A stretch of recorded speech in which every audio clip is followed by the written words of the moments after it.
Now, from WYDC TV, this is Big Fox News at 10.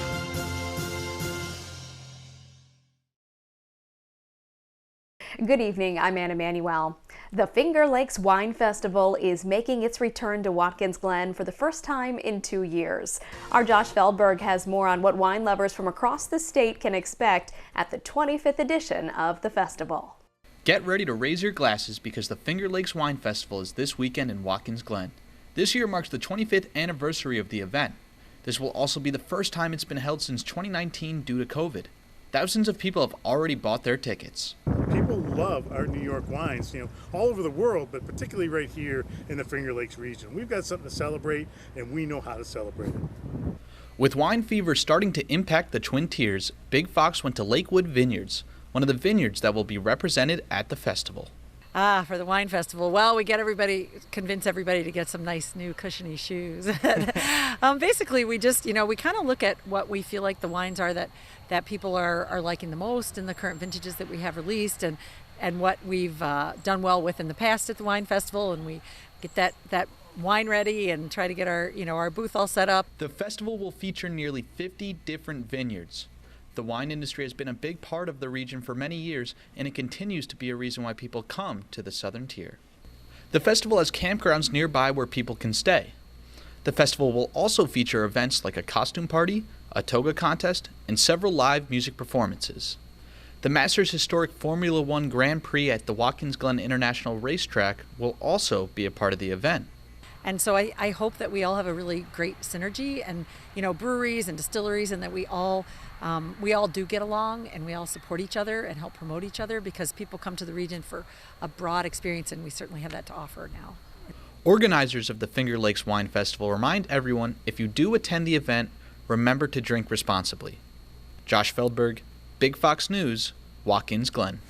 The Chemung County Board of Elections has verified that Brent Sturmer has won the Democratic primary for county legislator in the 11th District in Elmira. Sturmer has formerly represented the 2nd District in Elmira. The race was won after the count of absentee ballots for a total of 90 votes for Sturmer. Sturmer's opponent, Tanisha Logan Lattimore, received a total of 83 votes. The historic Mark Twain building in downtown Elmira is receiving a revitalization. Capriati Properties announced this week that the renovations will focus on highlighting the original historic architecture. The finished renovations will feature rooftop gardens, a sushi bar, and spacious outdoor areas that look out onto Wisner Park.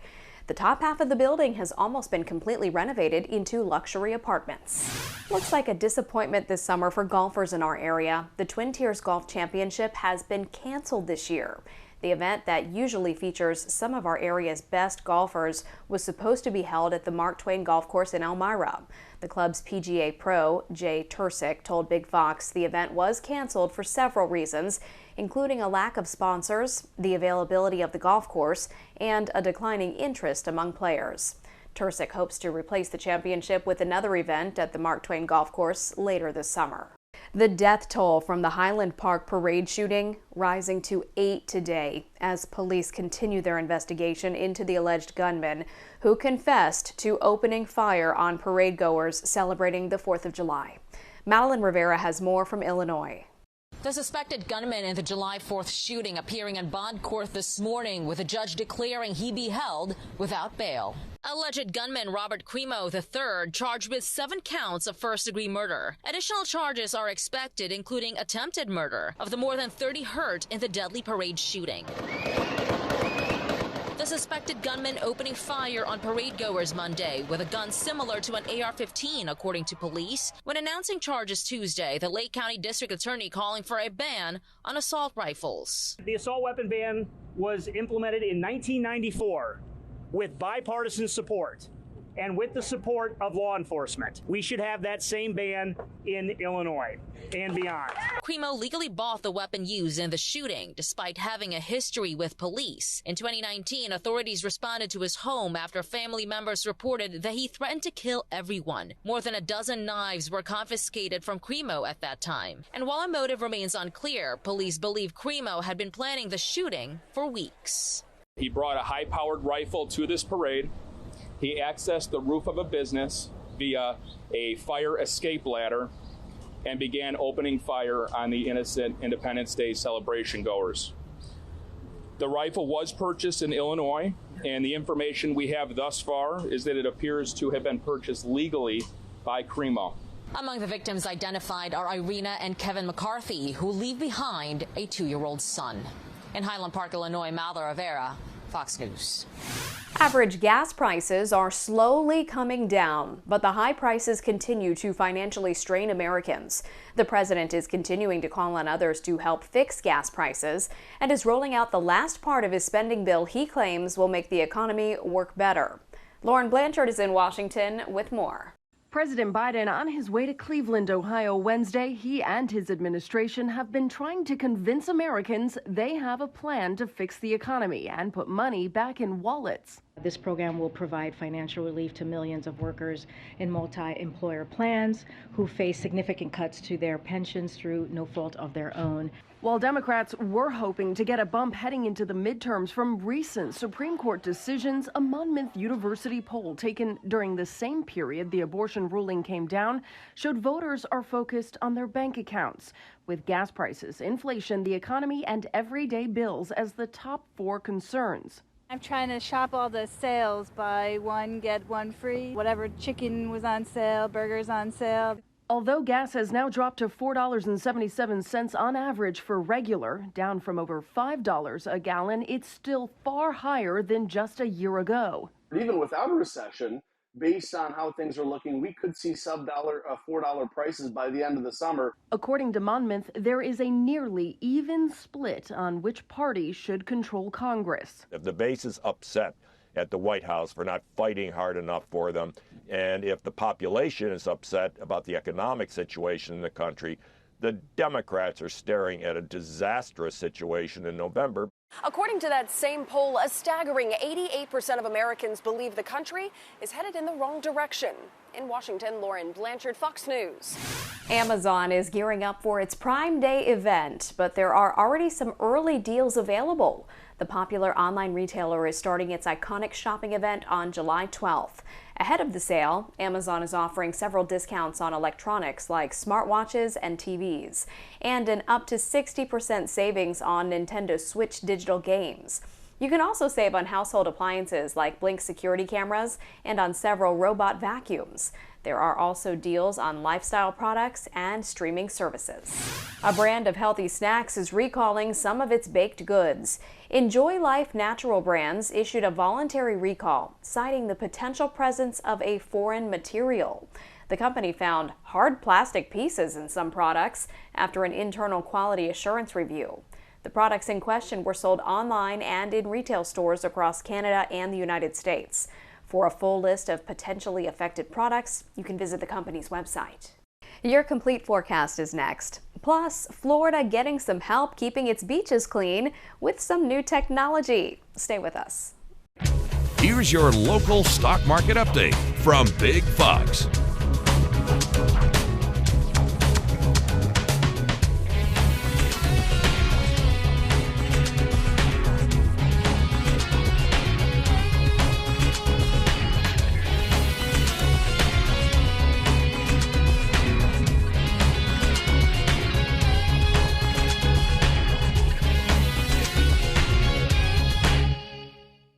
Now, your Twin Tiers forecast from Big Fox.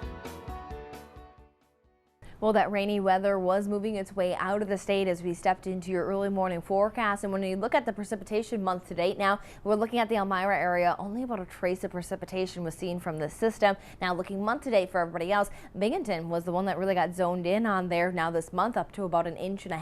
Even continue to see Buffalo stay a little bit lighter there, just over 1/4 inch, and Syracuse just around 1/2 inch. So some locations on the higher sides, while others been missed out by some of that rainfall. As you can see, a little bit of the lighter green through the Elmira and around Corning area as well as through those Finger Lakes. So a number that we'll keep a close eye on, but what we're expecting is to bring in more of those blue skies. You can see those heavy clouds move out as we step into the afternoon. That was captured here in Binghamton earlier today. Now what we'll trend to track for is that those clearing skies will continue as we head into your Thursday morning, where temperatures are going to be on the cooler side. We're expected to fall into those 50s, and you see that we'll have a northerly wind, very, very light northerly wind, but that is going to be due to a high pressure system that's going to edge its way in. But there's still some changes that we're going to track here over the next few days. Now, for the most part, your Thursday is going to remain on the drier side. For the most part, when we talk about rain shower chances, it is going to be very light, and it's going to be mainly across central portions of Pennsylvania, but maybe some heat-driven showers could potentially move on through some of those heavier-looking clouds, but then push off and not bring much for accumulation at all.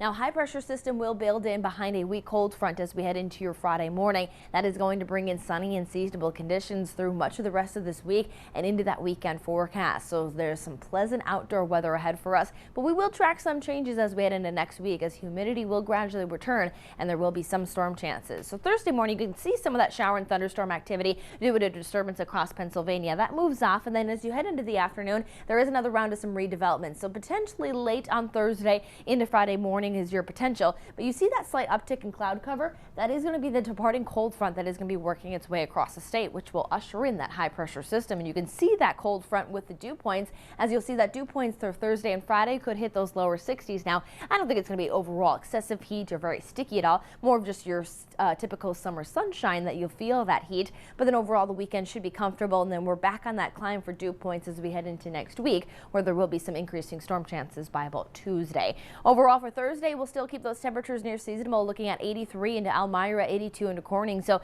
near average for this time of the year. Again, that little bit of that dew point should definitely feel like a midsummer-like day. Into your Friday forecast, we hang on to those mid-80s as that cold front will move through. You can see a few of those shower chances there through the Finger Lakes possible with that departing frontal system. And then as we head into your Saturday forecast, behind that front, we do hold temperatures into the 70s, but still very comfortable, especially as you keep that sunshine in place through your Sunday, returning back into those 80s. Back to seasonal there on Monday at 84 under some partly cloudy skies, and then we will bring back in some storm chances there Tuesday, which also looks to knock down those temperatures by Wednesday.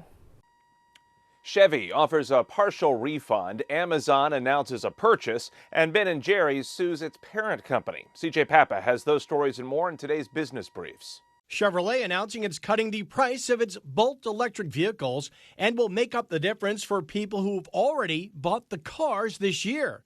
The cut in price applies to the Chevy Bolt EV and EUV. Customers who already bought the vehicles in 2022 can get a refund of between $5,900 and $6,300. The refund applies to 2020, 21, and 22 models purchased this year.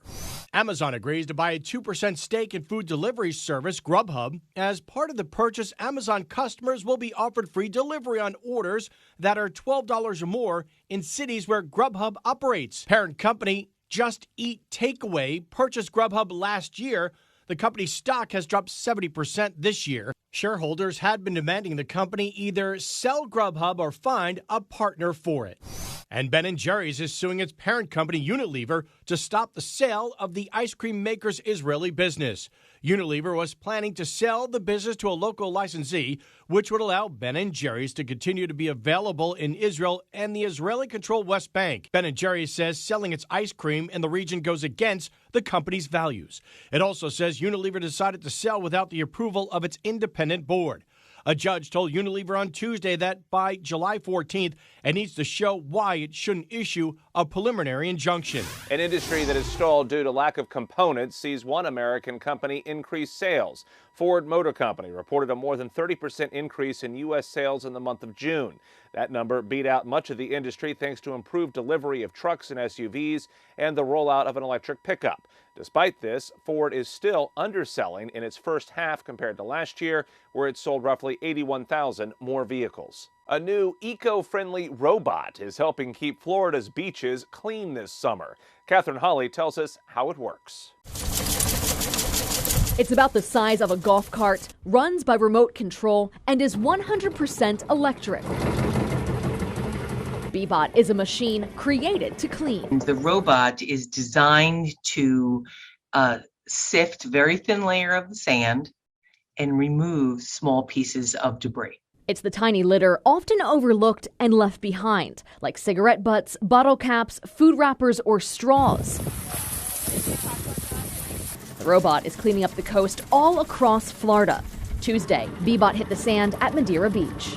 It's so exciting. It's just so exciting. For the rest of the month, the robot will be on the Keep Pinellas Beautiful Bee-Bot Beach Tour, making 13 more stops in the county to do demonstrations and comb the sand. All the trash collected by the robot is sorted, a visual reminder to beachgoers of what's buried just under the surface. DePlasco says the device serves as a teaching tool to educate folks and spread awareness about the damage pollution can do to marine life and our planet. So it's just being mindful and careful about how we dispose of our trash, where we dispose of our trash.